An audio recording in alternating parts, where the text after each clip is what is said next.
Hello friends, question number 6 discuss करेंगे miscellaneous exercise 2 में से। चलिए, क्वेश्चन है रोल्स थ्योरम के ऊपर डिपेंडेंट। तो रोल्स थ्योरम आप लोगों को याद होगा। रोल्स थ्योरम के ऊपर डिपेंडेंट दो टाइप के क्वेश्चन पूछे जाते हैं, ठीक है। चलिए, तो कौन से दो टाइप के? अब वैसे तो आप लोगों की बैच के लिए तो Rolle's theorem, Lagrange mean value theorem तो हटा दिया है ना, अप्रोक्सीमेशन तो ज़्यादा मायने नहीं रखता, लेकिन फिर भी हम लोग कर रहे हैं उसको क्योंकि बोर्ड के लिए मायने नहीं रखता, बाकी एग्जाम्स के लिए है। सो रोल्स थ्योरम क्या कहते हैं बेटा? रोल्स थ्योरम के ऊपर ये वेरिफिकेशन वाला क्वेश्चन है। तो वेरिफिकेशन वाले क्वेश्चन के अंदर आपको सी का भी वैल्यू निकालना पड़ता है, ठीक है। क्योंकि रोल्स थ्योरम कहता है कि अगर कोई फंक्शन किसी क्लोज्ड इंटरवल पर कंटिन्यूअस होता है, उसी ओपन इंटरवल पर डिफरेंशिएबल होता है एंड एंड पॉइंट्स पर फंक्शन का वैल्यू सेम होता है। जैसे मान लीजिए आपका इंटरवल अगर a टू b है तो f of a equals to f of b होता है। तो अगर ये कंडीशन सेटिस्फाई करता है रोल्स थ्योरम, मतलब कोई भी फंक्शन सेटिस्फाई करता है, तो आपके पास उस इंटरवल के अंदर एटलीस्ट वन पॉइंट c ऐसा होता है कि जिसका डेरिवेटिव जीरो आता है, मतलब उस पॉइंट पर डेरिवेटिव जीरो आता है, that is f dash of c zero आता है। तो आपको ये चीज़ वेरीफाई करनी है इस फंक्शन के लिए, इस इंटरवल के अंदर। तो वेरीफाई करने का मतलब क्या होता है कि पहले तीन कंडीशन सेटिस्फाई होते हैं ये बताना है, और अगर पहले तीन कंडीशन सेटिस्फाई हो रहे हैं तो इस इंटरवल के बीच में कम से कम एक पॉइंट ऐसा है जहां पर फंक्शन का डेरिवेटिव जीरो आएगा। तो ये चीज़ हम लोग अगर प्रूव करके बताते हैं तो ये थ्योरम, ये फंक्शन रोल्स थ्योरम के लिए वेरीफाई हो गया, ठीक है। इस फंक्शन के लिए रोल्स थ्योरम होल्ड करता है, मतलब रोल्स थ्योरम इज एप्लीकेबल, है ना। अब ये जो फंक्शन दिया है, सो इसके अंदर अगर आप फंक्शन देखेंगे तो एक है एक्सपोनेंशियल फंक्शन और दूसरा है कांस्टेंट। तो दोनों भी स्टैंडर्ड फंक्शन है, इसलिए वो कंटिन्यूअस है और डिफरेंशिएबल है दिए हुए डोमेन पर, ठीक है। तो अगर exponential function and constant functions are continuous and differentiable on their respective domains, जो भी क्लोज्ड और ओपन है, तो जो फंक्शन है देयरफॉर दिया हुआ फंक्शन जो है f of x, that is also continuous on closed interval minus 1 comma 1 and differentiable on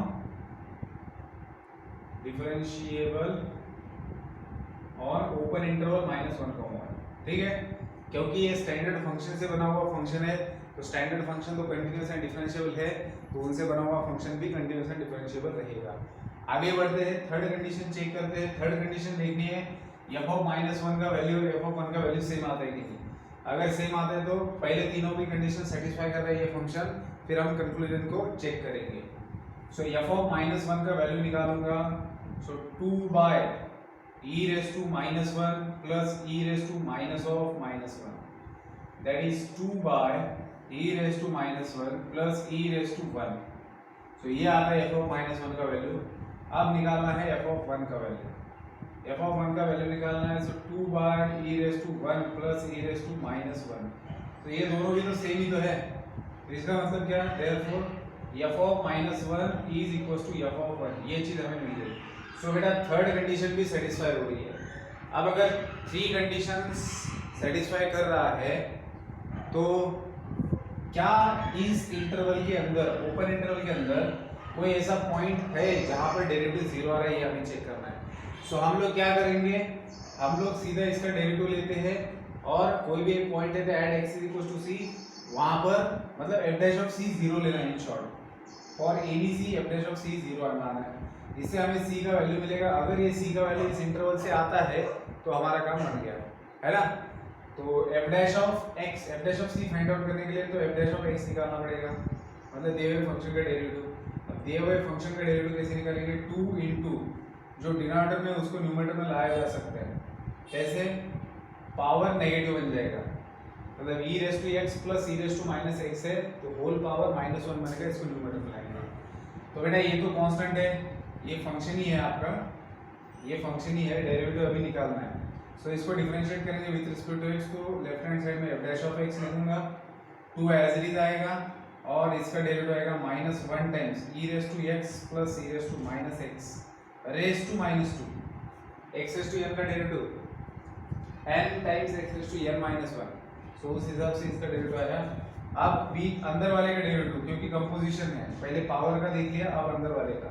so e raise to x का डेरिवेटिव आता है e raise to x plus e raise to minus x का derivative e raise to minus x and minus x का derivative minus 1। यहाँ पर x का derivative 1 आता है इसलिए लिखने की जरूरत नहीं पड़ी। So e raise to minus x का डेरिवेटिव आएगा minus e raise to minus x। ठीक है, तो बेसिकली आपको f डैश ऑफ x मिल रहा है 2 times e raise to x minus e raise to minus x divided by, अच्छा ये नेगेटिव है, सो इसको इधर ले लेता हूँ। अब ये इसका पावर नेगेटिव, इसको डिनोमिनेटर में भेज देते हैं e raise to x plus e raise to minus x whole raise to 2।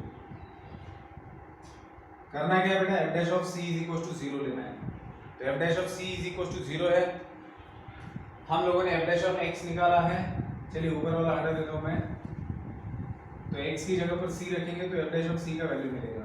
So that is f dash of c, that is f dash of c is equals to -2 times e raise to c minus e raise to minus c divided by e raise to c plus e raise to minus c whole square. So this is equal to 0 लेना है। सो denominator इधर जाके multiply होगा 0 बना देगा, तो बचा क्या आपके पास -2 times e raise to c minus e raise to c is equal to 0। फिर -2 भी इधर जाके डिवाइड होगा तो 0 में समा जाएगा, तो बचेगा क्या e raise to c minus e raise to minus c is equal to 0। ठीक है, अब करना क्या है, आपको c का वैल्यू निकालना है। सो इसको उधर ले जाते हैं, कैसे भी कर सकते हो, देखो e raise to c is equal to e raise to minus c लिखेंगे, इसको लेफ्ट में लिखेंगे। फिर आपके पास बचेगा e raise to c is equal to 1 by e raise to c। ठीक है, इसको इधर लाके मल्टीप्लाई करेंगे तो आपको मिलेगा e raise to 2c is equal to 1, ये लेफ्ट में आके मल्टीप्लाई होगा। अब आपको पता है कि left hand side and right hand side दोनों इक्वल है, तो e का पावर 0 जब रहेगा तभी आगे उसका वैल्यू 1 बनेगा। तो आप चाहो तो इसको ऐसे भी लिख सकते हो e raise to 2c is equal to e raise to 0। So this implies 2c is equal to 0, तो c का वैल्यू मिल रहा है 0। तो जब आपने f डैश ऑफ c को 0 से इक्वेट किया तो आपको c का वैल्यू क्या मिल रहा है 0। अब आपको ये देखना है कि ये जो c का वैल्यू आपको मिला है क्या ये -1,1 ओपन इंटरवल के बीच में आता है, तो बिल्कुल आता है। 0 लाइज बिटवीन -1,1। सो इसका मतलब क्या हो रहा है, इसका मतलब ये हो रहा है कि we have at least one point c is equal to 0 which lies between the open interval -1,1 and derivative at this point is 0। इसका मतलब क्या होता है, इसका मतलब होता है कि हमने रोल्स थ्योरम को वेरीफाई किया है for the given function on this interval. ठीक है बेटा, तो इस तरीके से था क्वेश्चन नंबर 6। मैं इसको हटाता हूँ ताकि हम लोग क्वेश्चन नंबर 7 डिस्कस कर सकें। क्वेश्चन नंबर 7 बहुत बढ़िया क्वेश्चन है बेटा। क्यों बढ़िया है, उसका रीजन ये है कि आपको यहाँ पर डेरिवेटिव का जिसको असलियत में मतलब पता है वही इस क्वेश्चन को सॉल्व कर पाएगा। कैसे, देखिए यहाँ पर बोला है कि the position of a particle is given by this function. Position of particle is given by this function. Basically s क्या होता है, एस होता है displacement. S of t is given, so ये फंक्शन आपको पोजीशन ऑफ पार्टिकल दे रहा है। Obviously देगा ही, क्यों दे रहा है, देखो इसको फंक्शन क्यों कहा है, पहले तो आपका ये जो एस ऑफ टी है, सो इसके अंदर टी इनपुट है, मतलब जैसे जैसे टाइम चेंज होता जाएगा तो पार्टिकल का पोजीशन भी चेंज होता जाएगा, तो उस हिसाब से आपको पार्टिकल का पोजीशन मिलने वाला है। ठीक है, तो इसका मतलब यही होता है कि position of the particle is dependent on time factor, पहली चीज। तो ये फंक्शन आपको बता रहा है position of a particle at a particular time. इसके बाद में उन्होंने जो कहा है वो इंपॉर्टेंट है, find the time t is equal to c, मतलब आपको एक टाइम निकालना है किस चीज से रिलेटेड, इन द इंटरवल। अच्छा, इस इंटरवल के बीच में का आपको ऐसा टाइम निकालना है when the instantaneous velocity of the particle equal to its average velocity in this interval। बताओ, अगर आपको डेरिवेटिव का मतलब नहीं समझ में आता है, डेफिनेशन नहीं समझा है, तो आप ये क्वेश्चन नहीं सॉल्व कर पाएंगे। क्यों, देखो क्योंकि क्या कहा है यहाँ पर, एस ऑफ टी रिप्रेजेंट कर रहा है पोजीशन ऑफ द पार्टिकल को, और आपको यहाँ पर फाइंड आउट क्या करना है, आपको 0 से लेकर तो 4 इस इंटरवल के बीच का ऐसा टाइम आपको फाइंड आउट करना है। मतलब 0 से लेकर तो 4 इस टाइम पीरियड के बीच में कहीं पर ऐसा मोमेंट आएगा कि उस मोमेंट पर क्या होगा, instantaneous velocity of the particle equal बन जाएगा एवरेज वेलोसिटी से। तो आपको वो पॉइंट ढूंढना है, मतलब वो टाइम ढूंढना है जिस टाइम पर ये चीज हो रही है। कौन सी चीज हो रही है कि पार्टिकल का इंस्टैंटेनियस वेलोसिटी इक्वल हो रहा है उसके एवरेज वेलोसिटी से। अब अगर आपको डेरिवेटिव का मतलब नहीं पता है तो आप इसको कैसे सॉल्व करेंगे, क्योंकि average velocity and instantaneous velocity इन दोनों के बीच में क्या फर्क है। मैंने जब शुरुआत में आप लोगों को डिफरेंशिएशन का कॉन्सेप्ट पढ़ाया था बेटा, तब मैंने आपको बताया था कि आपके पास एक फंक्शन दिया हुआ है, ठीक है, और इस फंक्शन के अंदर x क्या है, आपका इनपुट है, ठीक है। तो आप x के अंदर चेंज करते हो x प्लस एच, मतलब आपने एक पॉइंट ले लिया x प्लस एच, तो आपका इनपुट में चेंज कितना हुआ, h इतना चेंज हुआ कि कोई लोग उसको डेल्टा x भी बोलते हैं, ठीक है ना। जैसे x प्लस डेल्टा x बोलेंगे तो चेंज आया डेल्टा x इतना। तो x प्लस h इस पॉइंट पर फंक्शन का value f of x plus h, ठीक है। अब पहले आपके पास इनपुट था x, उसके लिए आपका फंक्शन का वैल्यू ये था, फिर इनपुट है x प्लस h, उसके लिए आपके पास फंक्शन का वैल्यू ये है। तो अगर आपको एवरेज चेंज निकालना है, एवरेज चेंज आया कितना ये निकालना है, तो आपके पास x प्लस है, देखो पहले ये था फिर ये है। जैसे आप अगर ग्राफ पर देखेंगे तो x पहले यहाँ पर था फिर x प्लस h यहाँ पर है। इससे रिलेटेड जो भी फंक्शन आपका रहेगा, इससे रिलेटेड ये आपका f ऑफ x है और ये आपका f of x plus h है, ठीक है। तो आप लोग एवरेज चेंज अगर निकालने वाले हो तो एवरेज चेंज कैसे निकाला जाता है, f of x plus h minus f of x and divided bye x plus h minus x, इससे आपका एवरेज चेंज निकलता है, ठीक है। सो x x कैंसिल हो गया तो बचा क्या, f of x plus h minus f of x divided bye h, तो ये आपका एवरेज चेंज निकला। अब जब अगर आपको इंस्टैंटेनियस चेंज चाहिए होता है तब उस समय आप लोग क्या करते हो, क्योंकि ये जो आपने चेंज लिया है इनपुट के अंदर ये बहुत लेस अगर होता है, मतलब x से आपने चेंज लिया था x प्लस h का, उसके अकॉर्डिंग आपको फंक्शन का चेंज मिला है, ठीक है ना। तो ये अगर x का वैल्यू अगर आप मिनिमम कर देते हो, मतलब आपको बहुत छोटे स्केल पर चेंज को मेजर करना है जिसको इंस्टैंटेनियसनेस कहा जाता है, मतलब बिल्कुल बहुत छोटे स्केल पर चेंज को मेजर किया जा रहा है, तब ऐसे सिचुएशन में आप जो ये h है इसको आप जीरो की तरफ लेके जाते हो, और अगर इसको जीरो की तरफ लेके जाना है तो लिमिट का कॉन्सेप्ट तो आएगा ही। तो जब आप एवरेज चेंज को लिमिट लगा देते हो तो वो बन जाता है बेटा, वो बन जाता है इंस्टैंटेनियस चेंज।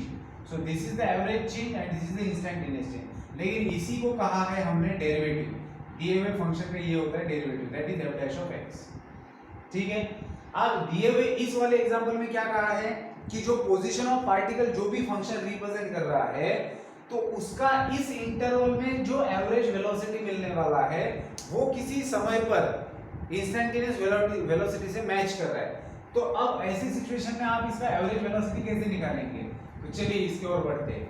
अब फंक्शन क्या दिया है हमें, फंक्शन दिया है s ऑफ t, फंक्शन है मेरे पास s of t which is equals to 2t square plus 3 times t minus 4, ये आपका फंक्शन है। अब इंटरवल क्या है आपका, 0 से लेकर तो 4 तक इंटरवल है, वो भी क्लोज्ड है, ठीक है।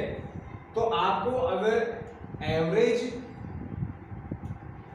वेलोसिटी निकालना है तो एवरेज वेलोसिटी कैसे निकाला जाएगा, एवरेज वेलोसिटी रहेगा आपका, मैं v एवरेज ऐसे लिखता हूँ, तो एवरेज वेलोसिटी रहेगा s ऑफ 4 जो भी एंड पॉइंट है वहां पर फंक्शन का value minus s of 0 initial point पर and divided by 4 minus 0, this is how we find average velocity, ठीक है। तो मतलब एंड पॉइंट पर फंक्शन का वैल्यू माइनस इनिशियल पॉइंट पर फंक्शन का value divided by end point minus initial point, ठीक है। जैसे डेफिनेशन में करते थे f of x plus h मतलब एंड पॉइंट था, और f of minus x minus f of x मतलब क्या, वो इनिशियल पॉइंट था, ठीक है। और डिनोमिनेटर में x plus h minus x करते थे तो h बचता था। अब आप यहाँ पर s ऑफ 4 का वैल्यू निकालिए, सो s ऑफ 4 का वैल्यू आपको क्या मिलेगा, 4 16 32 प्लस 12 माइनस 4 माइनस यहाँ पर मैं लिखता हूँ 32 plus 12 minus 4 minus S of 0 का वैल्यू क्या, -4 divided by 4 minus 0 that is 4। सो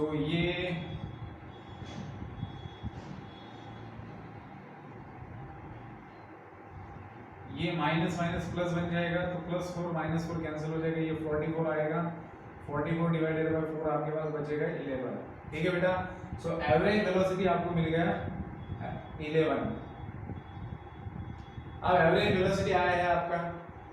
अब आपको चाहिए इंस्टैन्टेनियस वेलोसिटी। इंस्टैन्टेनियस वेलोसिटी मतलब क्या, इसका डेरिवेटिव, और हम लोग निकालेंगे ds/dt। सो ds/dt कितना मिलेगा आपको, 4t + 3।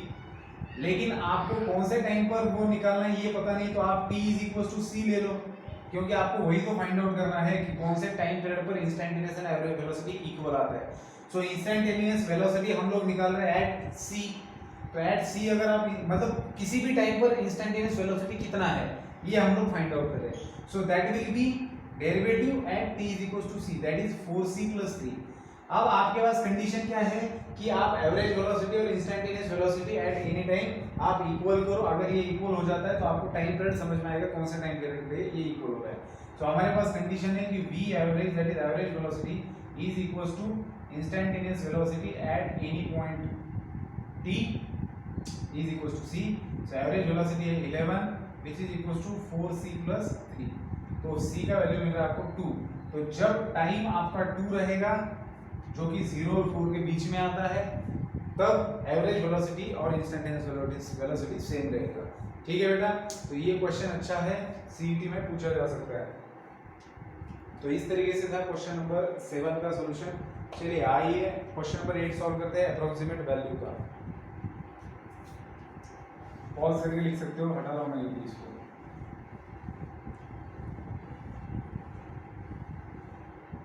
क्वेश्चन नंबर 8 के अंदर हमें अप्रोक्सीमेट वैल्यू निकालना है of the function f of x is equals to √(x²) + 3x।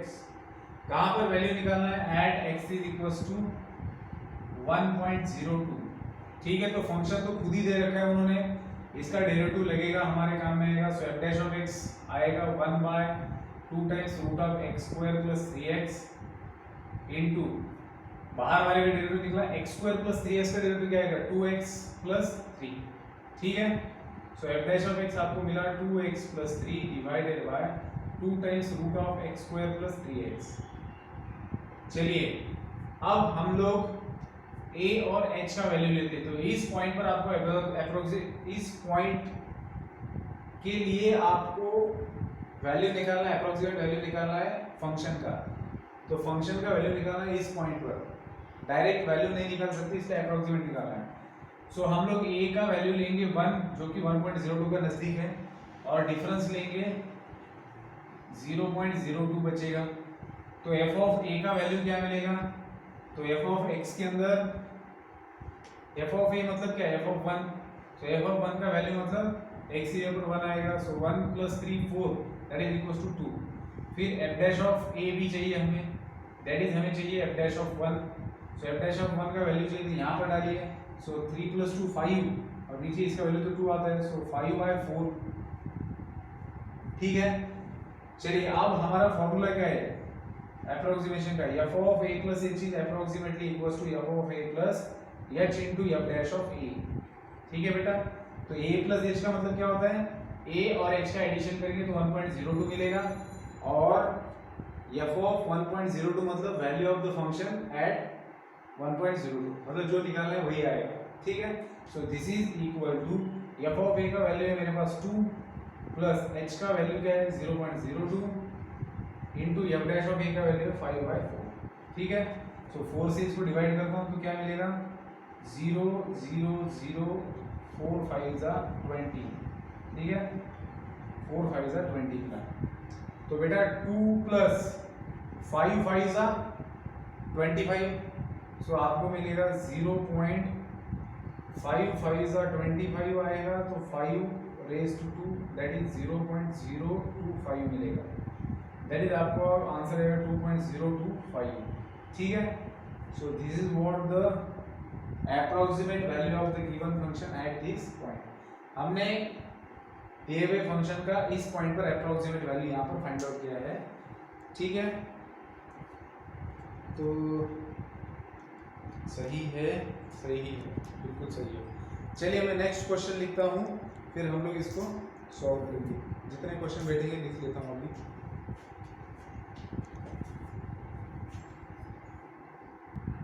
चलिए बेटा, question number 9, find the approximate value of cos inverse of 0.51 given, ठीक है। सो cos इनवर्स ऑफ 0.51 का अप्रोक्सीमेट वैल्यू निकालना है। सो सबसे पहले तो फंक्शन को पहचानो, our function is f of x is equals to cos inverse x। ये हमारा फंक्शन है cos इनवर्स x। सो हमें इसके डेरिवेटिव की जरूरत लगने वाली है। So f dash of x आएगा, cos इनवर्स x का डेरिवेटिव क्या होता है -1 by under root of 1 minus x square. अब ये जो एंगल दिया है आपको 0.51, तो इससे आप a और h का वैल्यू लेंगे। सो a का वैल्यू क्या लेंगे आप, a का वैल्यू लेना पड़ेगा 0.5 एंड h का वैल्यू क्या आएगा 0.01। ये बात समझनी बहुत जरूरी बेटा। जब भी हम अप्रोक्सीमेशन का क्वेश्चन सॉल्व कर रहे होते हैं, तो जो भी हम वैल्यू लेते हैं a एंड h का, उसको वो अगर सही है तो आगे की चीजें सही आने का चांस होता है। सो a का वैल्यू अगर आप ले रहे हो, देखो यहाँ पर कई बार बच्चे गलती कर बैठते हैं 0.5 एंड 0.1 ले लेते हैं, ठीक है ना। तो ये तो बिल्कुल गलत हो जाएगा। सो आपको जो दिया हुआ नंबर है उसके नजदीक का नंबर a लेना होता है। तो जो भी आपने a लिया है उसमें और दिए हुए नंबर में जो भी डिफरेंस है वो बहुत स्मॉल होना चाहिए, है ना, जितना हो सके। तो जैसे यहाँ पर 0.51 के नजदीक का नंबर है 0.50, अब जो बचेगा वो रहा 0.01 विच इज वेरी स्मॉल। तो f ऑफ a का वैल्यू निकाल सकते हैं हम लोग। सो f ऑफ a है दैट इज f ऑफ 0.5 का वैल्यू। सो वो रहेगा cos इनवर्स ऑफ 0.5, है ना। तो cos इनवर्स ऑफ 0.5, 0.5 का मतलब क्या होता है हाफ। तो cos का ऐसा कौन सा एंगल है कि जिसका वैल्यू हाफ आता है, that is 60 degree, that is π/3। So इसका जो आएगा आंसर वो रहेगा π/3। अब हम लोग निकालेंगे f डैश ऑफ a का value. So f dash of a मतलब f डैश ऑफ 0.5 का value, that is -1 by root of 1 minus 1/2 का होल स्क्वायर। ये आपका f डैश ऑफ x है। तो x की जगह पर आएगा 0.5, 0.5 का मतलब है 1/2। सो इसको अगर आगे कैलकुलेट करेंगे तो हमें क्या मिलेगा -1/2 डिवाइडेड बाय रूट ऑफ, ये 1/4 है, 4 माइनस 1/4 दैट इज 3/4। 4 का स्क्वायर रूट निकलेगा, ऊपर जाएगा तो 2 बन जाएगा, नीचे 3 बचेगा। सो -2/√3। और इसीलिए हमें 2/√3 का एग्जाम्पल के अंदर वैल्यू दे रखा है, ठीक है। सो 2/√3 का वैल्यू दिया है। चलिए अब काम आसान हो गया। अब हम लोग सीधा f of a plus h लिख सकते हैं, which is approximately equal to f of a plus h into f dash of a। So बेटा a प्लस h का वैल्यू क्या है, a प्लस h का वैल्यू है, a प्लस h क्या है आपका 0.51 आएगा। सो f ऑफ 0.51 मतलब cos inverse of 0.51, this is equal to f of a का वैल्यू कितना है, f ऑफ a का वैल्यू है π/3, फिर h का वैल्यू है आपके पास 0.01 into f dash of a का वैल्यू है -2/√3। सो π/3, पाई का वैल्यू कितना लेंगे, पाई का वैल्यू लेना है 3.1416 डिवाइडेड बाय 3। ये माइनस ये 2/3 का वैल्यू 2/√3 का वैल्यू दिया है प्लस 0.01 इंटू -1.1547, ठीक है। सो 3 से इसको डिवाइड करेंगे तो 3 1 3.0 आएगा, 3 4 12, 3 7 26, 3 2 6 21। सो ये प्लस इंटू माइनस माइनस हो जाएगा और आपको बस 2 डेसिमल पीछे आना है। सो ये 1 और ये 0, तो यहाँ पर आएगा डेसिमल, 2 डेसिमल पीछे आया और आगे बचा कितना 1547, ठीक है प्लीज। सो बेटा इसका सब्ट्रैक्शन करेंगे, जो भी आएगा वो रहेगा आपका cos इनवर्स ऑफ 0.51 का आंसर। सो सब्ट्रैक्शन करो इसका, जो भी 1.0472 और 0.011547, तो 0 0 लेना पड़ेगी ऊपर, 10 में से 7 चले गए 3, 9 में से 4 चले गए 5, फिर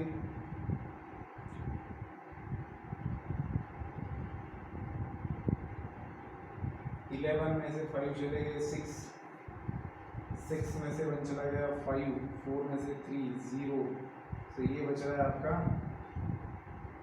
1.00। एक बार चेक कर लो इसको,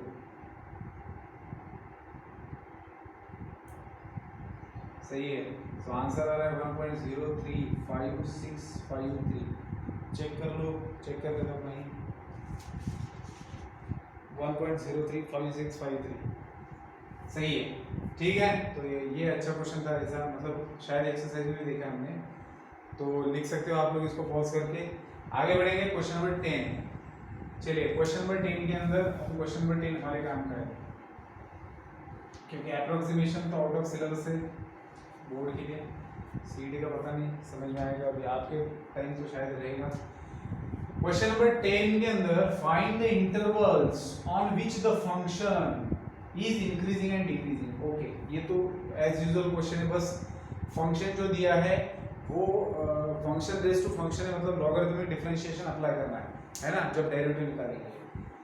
तो ऐसा क्वेश्चन पहले नहीं था, मतलब टाइप सेम है कि आपको बस ये जो दिया हुआ फंक्शन है वो इंक्रीजिंग कौन से इंटरवल में और डिक्रीजिंग कौन से इंटरवल में, ये आपको चेक करना है। तो चलिए देखते हैं, फंक्शन अलग है तो सॉल्व करेंगे। तो दिया हुआ फंक्शन है y = x and x is greater then 0। इसको ध्यान में रखेंगे, ये बहुत इंपॉर्टेंट चीज है, ठीक है ना, x इज ग्रेटर देन 0 है। तो फंक्शन इंक्रीजिंग कब होता है, जब दिए हुए फंक्शन का डेरिवेटिव ग्रेटर देन और इक्वल टू 0 होता है, ये पता है हमें। और फंक्शन डिक्रीजिंग कब होता है, जब दिए हुए फंक्शन का डेरिवेटिव लेस देन और इक्वल टू 0 होता है, ठीक है। तो ये चीजें आपको पता होनी चाहिए, तभी हम लोग इसको कर सकते हैं। अब इसको डिफरेंशिएट करेंगे with respect to x। So differentiating with respect to x, ये खत्म, दूसरा लेते हैं differentiating with respect to x। हाँ, तो डायरेक्टली डिफरेंशिएट करेंगे क्या, नहीं, पहले log अप्लाई करेंगे, इसको लगाएंगे log को, सो log y = log of x raised to x। So log y = x times log x। क्या हो रहा है बेटा, जंप कर रहा है x, जंपिंग प्रॉपर्टी। अब हम लोग डिफरेंशिएट करेंगे इसको with respect to x, with respect to x।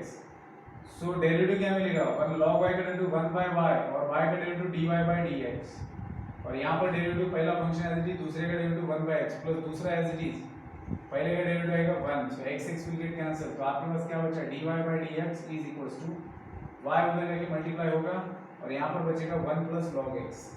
So basically आपका डेरिवेटिव आया है dy by dx, that is equals to y का वैल्यू क्या है, x raised to x into 1 plus log x, ठीक है। अब बेटा हमें पता है कि आपका फंक्शन इंक्रीजिंग तब होता है जब दिए हुए फंक्शन का derivative greater than equal to 0 होता है। तो आपको तो इंटरवल फाइंड आउट करना है कि कौन से इंटरवल में आपका फंक्शन ग्रेटर देन इंक्रीजिंग रहेगा। तो उसके लिए हम लोग क्या करते हैं, dy by dx को ग्रेटर देन और इक्वल टू 0 ले लेते हैं। ऐसा करने से आपको पता चलेगा कि x की कौन सी वैल्यूज के लिए ये फंक्शन इंक्रीजिंग है।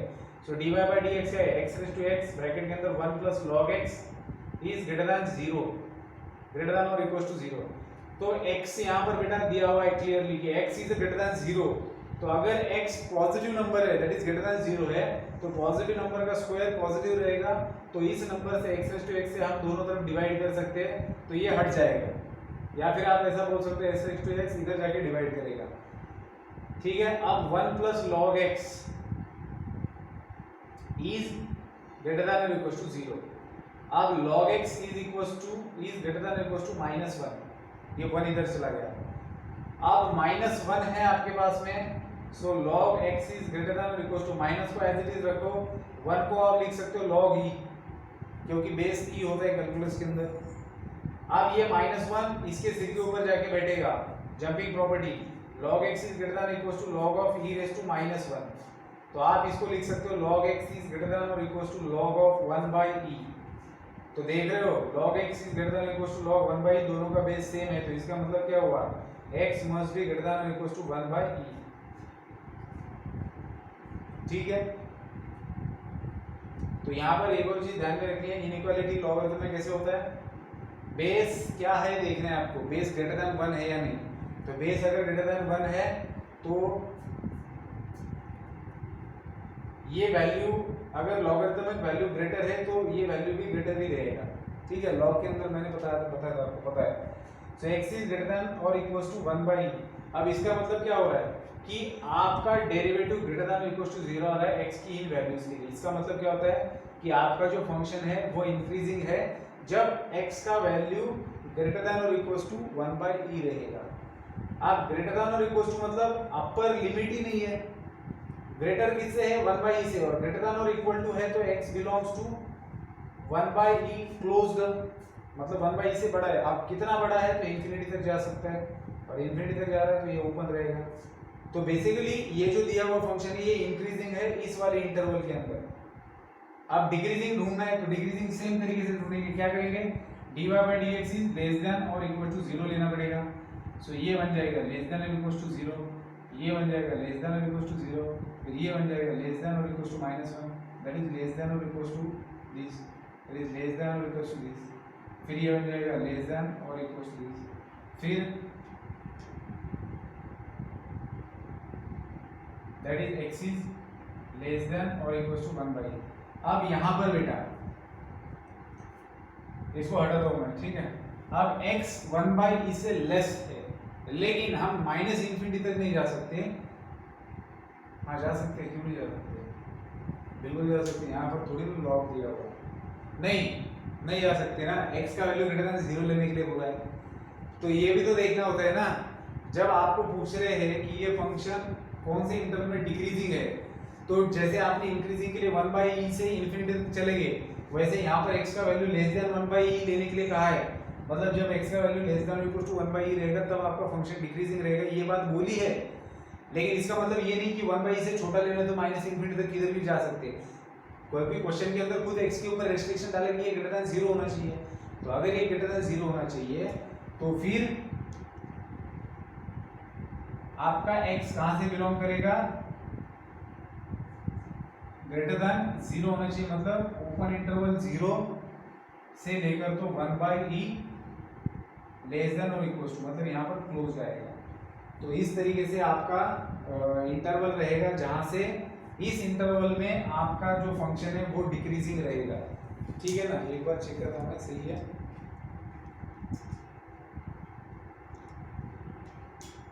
हाँ समझ में आई बात। तो आपको क्या करना था, यार आज वायर की वजह से हो रहा है, परेशान हो गए। चलिए हमें दिया हुआ फंक्शन कौन से इंटरवल में इंक्रीजिंग है कौन से में डिक्रीजिंग है ये देखना था। तो इसका पहला इंटरवल हमने लिखा जिसके अंदर हमारा फंक्शन इंक्रीजिंग है, और इस वाले इंटरवल में ये डिक्रीजिंग है, ठीक है बेटा। चलिए आगे बढ़ते हैं, क्वेश्चन नंबर 10 हो गया। अभी देखेंगे question number 11। So question number 11 फिर से वही है कि find the intervals on which the function is increasing and decreasing, ठीक है। सिर्फ यहाँ पर फंक्शन थोड़ा सा अलग दिया है, सो लिखेंगे फंक्शन को और चेक करेंगे।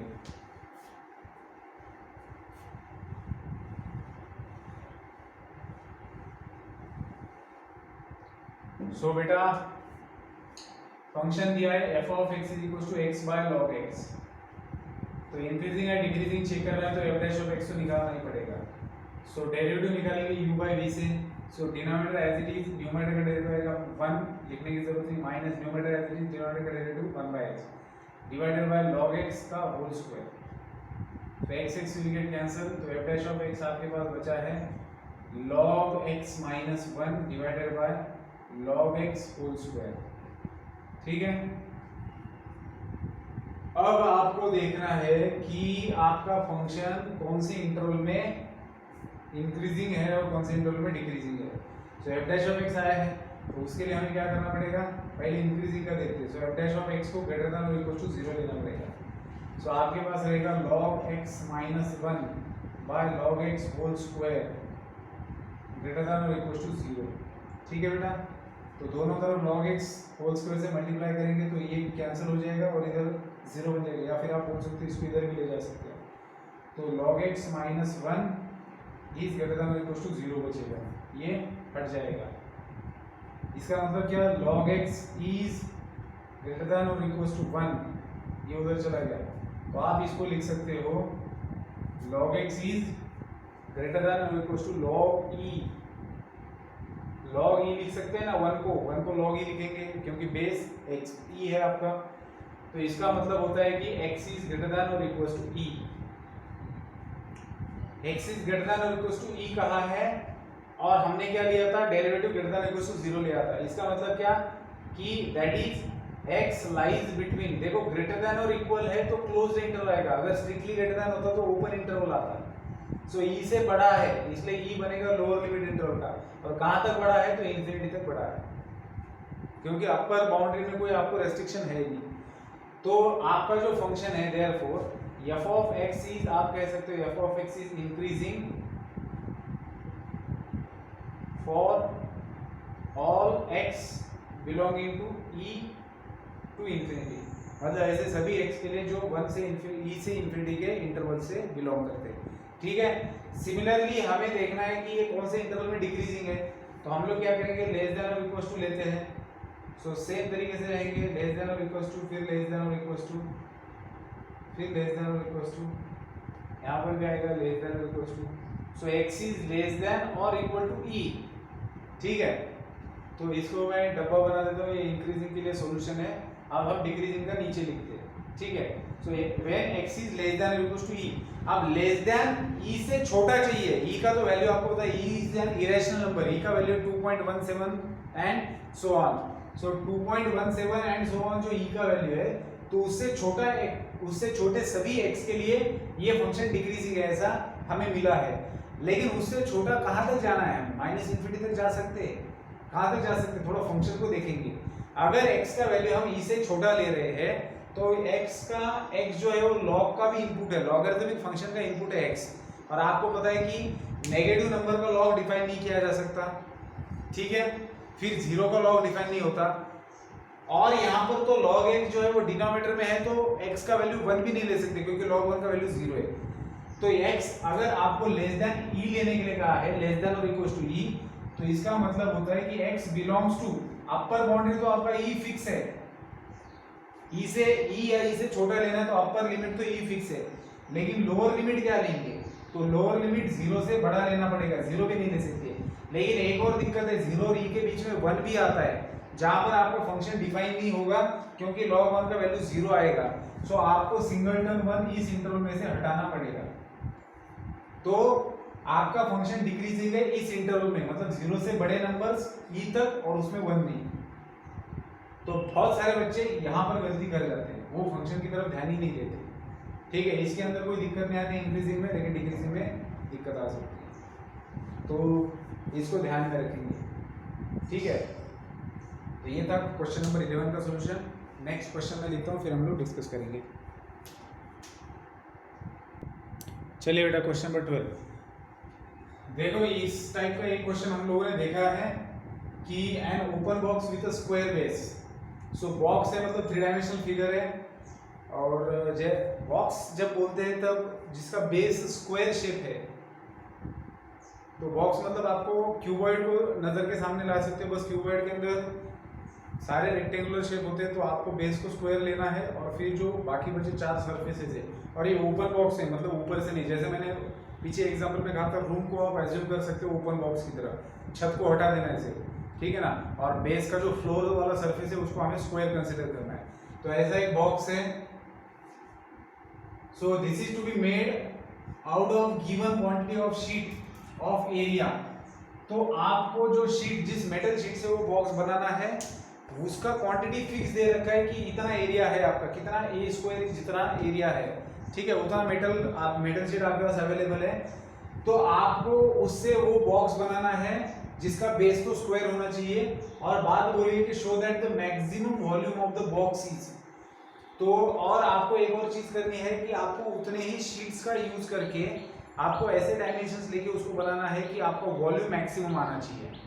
ठीक है, सो यहाँ पर 2 चीजें हैं। अगर आपको वॉल्यूम को मैक्सिमम लाना है तो ऑब्वियसली सेकंड डेरिवेटिव टेस्ट से ये सॉल्व होगा। So volume of the box क्या हो सकता है, देखो आप रूम को इमेजिन करो, अब अगर मुझे रूम का वॉल्यूम निकालना है तो वो क्या होता है, बेस का एरिया इनटू हाइट।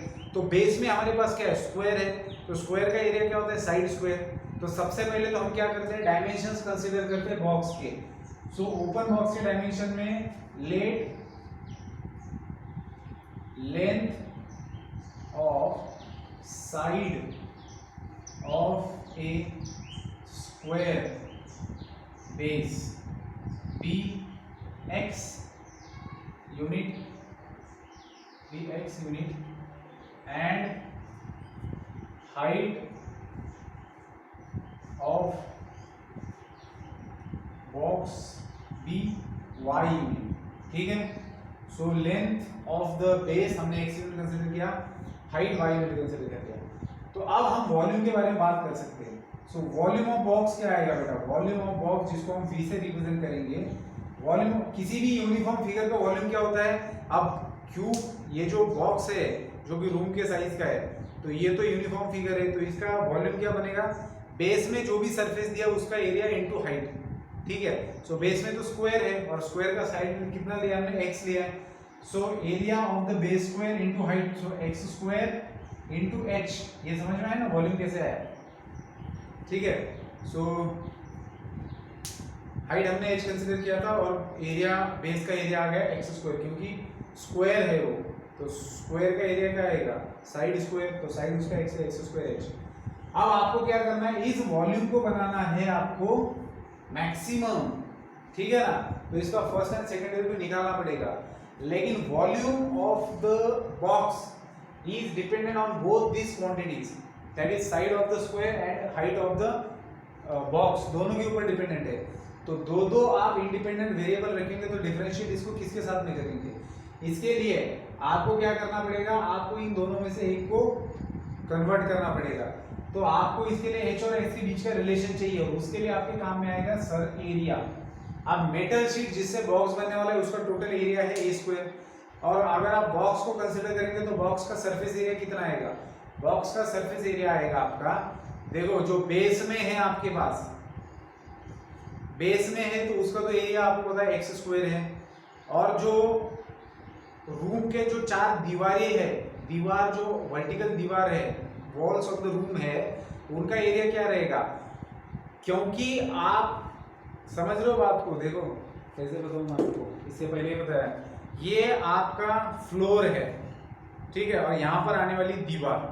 अब दीवार जो है वो आपकी रेक्टेंगुलर शेप है, लेकिन उसका जो बेस का साइड है, रेक्टेंगल जो बनने वाला है दीवार, उसमें दो जो साइड्स है अपोजिट वाली, तो वो तो जो स्क्वायर का साइड है उसी के बराबर है, क्योंकि स्क्वायर के ऊपर ही तो बॉक्स बनेगा, बेस स्क्वायर है तो इसी के ऊपर तो दीवार आएगी आपकी। तो दीवार का एक जो साइड है that is equals to length of the square, length of the side of the square, और दूसरी कुछ भी हो सकती है जिसको हमने h बोला है, हाइट। सो जो रेक्टेंगुलर पार्ट है उसका एरिया क्या बनेगा? Length into breadth, that is x into h। अब x इनटू h ऐसी कितनी दीवारें हैं? ये 1, ये 2, ये 3 और ये 4, तो xh plus xh plus xh plus xh that is 4 times xh। ठीक है, सो आपके पास x square plus h into 4 times xh, ये है total surface area of the open box. ठीक है, ओपन बॉक्स का ये टोटल सरफेस एरिया है। अरे ये मैंने क्या कर दिया, ये यहाँ पर कैसे लिखा? सॉरी, गलती हो गई। ये तो वॉल्यूम है ना, हम लोग यहाँ पर फाइंड आउट कर रहे थे, कहाँ पर कर रहे थे? अच्छा यहीं पर लिख देते हैं। सो surface area, total surface area of a box is base का एरिया था x square plus 4 times xh। अब ये कितना दिया है? ये आपको दिया है a square which is equal to x square plus 4xh। ठीक है, तो आपको इसको लिखना है इन टर्म्स ऑफ a। आपको ये दिखाना है कि इसका volume maximum, volume of the box is इतना आता है। ठीक है, तो सबसे पहले क्या करेंगे? h को इन टर्म्स ऑफ अगर x लिखा जाए तो कैसे लिखेंगे? a square minus x square divided by 4x which is equal to h। ऐसे लिख सकते हैं इसको, यही सही रहेगा, है ना? तो h को x और a के टर्म्स में लिखेंगे, तो हमें a स्क्वायर से कोई मतलब नहीं है, तो हम लोग डिफरेंशिएट कर सकते हैं वॉल्यूम को with respect to x। So volume बन जाएगा बेटा हमारा x स्क्वायर इनटू h की जगह पर क्या आएगा? a square minus x square divided by 4x। ठीक है, सो x विल गेट कैंसिल, तो इस x से अंदर मल्टीप्लाई कर सकते हैं तो 1/4, तो आपके पास बचा रहेगा a square x minus x cube. तो इस वॉल्यूम को हमें मैक्सिमाइज करना है, सो dv/dx निकालेंगे 1/4, इसका डेरिवेटिव आएगा a स्क्वायर, क्योंकि x का डेरिवेटिव बनाएगा -3 टाइम्स एक्स स्क्वायर। ठीक है, अब d2v/dx2 भी आपको चाहिए, so d2v/dx2 is equal to 1/4, a square का डेरिवेटिव आएगा 0 और इसका डेरिवेटिव आएगा -6। तो चलिए हमारा काम हो गया। सो अभी अगर आप देखेंगे तो dv/dx को हम लोग इक्वेट करेंगे 0 के साथ में, और फिर देखेंगे कि वैल्यू क्या आता है किसका, x का, इन टर्म्स ऑफ a वैल्यू आपको मिलेगा। चलिए मैं इसको हटा रहा हूँ, इधर वाले पार्ट को मैं हटा रहा हूँ ताकि हम लोग सॉल्व कर पाएंगे। ठीक है, h ये क्वांटिटी है हमारे पास में जिसका आगे काम लग सकता है, तो देखेंगे क्या होता है। अब अगर आप देखेंगे यहाँ पर तो dv/dx को 0 के साथ में इक्वेट करने से हमें क्या मिल रहा है, 1/4 into a square x minus x cube is equals to, कहाँ गए, सॉरी, dv/dx ये है, सो इसको 0 के साथ में इक्वेट करना है हमें। So now dv/dx is equals to 0, so आपको मिलेगा 1/4 into a square minus 3x square is equal to 0, 4 उधर जाएगा तो 0 में समा जाएगा, so a square minus 3x square is equal to 0, so a square is equal to 3x square, so a square by 3 is equal to x square. तो x का value आपको मिलेगा a/√3। ठीक है, तो अब आपको बस ये चेक करना है कि x की इस वैल्यू पर डबल डेरिवेटिव लेस देन 0 आता है क्या, क्योंकि अगर लेस देन 0 आता है तो आप लोगों का काम बन गया, लेस देन 0 आता है मतलब वॉल्यूम क्या बन जाएगा उस पॉइंट पर, मैक्सिमम, है ना। तो हम लोग चेक करेंगे d2v/dx2 का value when x is equals to a/√3। ठीक है, so this is equals to -6/4 into x का वैल्यू क्या है हमारे पास, a/√3। तो आप अगर देखेंगे तो ये negative quantity that is less then 0, तो इसका मतलब क्या हो रहा है, इसका मतलब आ रहा है कि v is maximum, volume is maximum, value maximum at x is equal to a/√3। तो वॉल्यूम अगर मैक्सिमम है at x is equal to a/√3 तो वो कितना है ये आपको निकालना है ना। बस हमें ये पता चल गया है कि आपका x जब a/√3 रहेगा तो वॉल्यूम मैक्सिमम है, तो अगर x a/√3 है तो उस समय आपका h कितना है ये भी आप लोग यहाँ पर मालूम कर सकते हो। ठीक है, तो वॉल्यूम क्या था हमारा, ये था हमारा वॉल्यूम। अच्छा, हमें h की जरूरत ही नहीं है क्योंकि आपका वॉल्यूम सीधा सीधा हमने x के फॉर्म में लिखा है, तो हम लोग वॉल्यूम निकाल सकते हैं सीधे x की वैल्यू से। तो ये जो x का वैल्यू है ये इस वॉल्यूम के अंदर डालेंगे और ये आता है कि नहीं देखेंगे। तो इसको हटाता हूँ मैं बेटा। So volume is equal to 1/4 bracket के अंदर a square x minus x cube है मेरे पास। अब मुझे x की जगह पर a/√3 डालना है क्योंकि इस पॉइंट पर वॉल्यूम मैक्सिमम है, तो a/√3 का होल क्यूब, तो this is equal to 1/4 a³ माइनस a³ 3 √3। तो एलसीएम आएगा 3√3, 1/4 एलसीएम आएगा 3√3, तो यहाँ पर मल्टीप्लाई करेंगे 3 से, 3a³ माइनस a³, तो आपके पास क्या बचा है बेटा 1/4 into 2a³ divided by 3√3, so 2 to the 4 मिलेगा। तो फाइनली आपको मिला है a³/6√3, बिल्कुल वही आया है जो हमें लाना था। तो इस प्रकार से हम लोगों ने सॉल्व किया है क्वेश्चन नंबर 12। तो ये क्वेश्चन बेटा उस वैसे देखा जाए तो काफ़ी अच्छा क्वेश्चन था, और इसके पहले भी हमने इसके जैसा एक क्वेश्चन सॉल्व किया है। तो इस टाइप के क्वेश्चंस में आपको वही देखना है, मैक्सिमम और मिनिमम के ऊपर डिपेंडेंट क्वेश्चन है, सेकंड डेरिवेटिव हम लोग इसके अंदर यूज करते हैं। ठीक है, सो देखेंगे नेक्स्ट क्वेश्चन। सो बेटा अभी टाइम तो खत्म हो रहा है, 49 मिनट्स हो चुके हैं, 1 ही मिनट बचा है मेरे पास। तो नेक्स्ट क्वेश्चन तो अभी इस वीडियो के अंदर नहीं आ पाएगा, तो हम लोग क्या करेंगे नेक्स्ट वीडियो में देखेंगे क्वेश्चन नंबर 13। तो मिलते हैं नेक्स्ट वीडियो के अंदर, बाय।